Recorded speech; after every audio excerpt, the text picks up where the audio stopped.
طيب دي حلة الطبخ.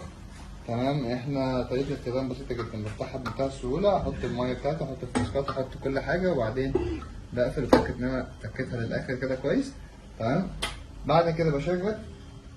تمام، بيجيب لي هنا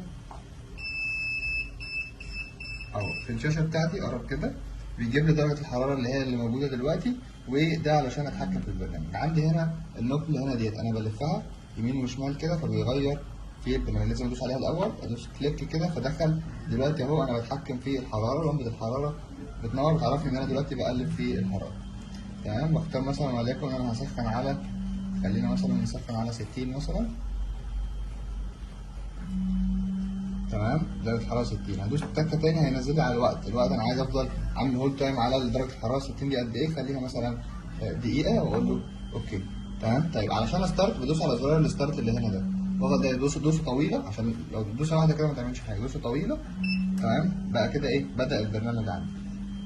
تمام، بدأ البرنامج. طبعا احنا مش مشغلين الهواء، شغل الهواء كده. تمام، ده ضغط الهواء، ده عشان تفريغ المية.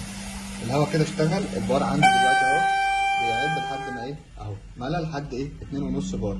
اقدر ان انا اتحكم في ضغط الهواء اللي انا عايزه، ارفع دي لفوق كده وازود الهواء اللي انا عايزه كده مثلا الضغط، وبعدين اقفل كده ظبط على الضغط اللي انا محتاجه.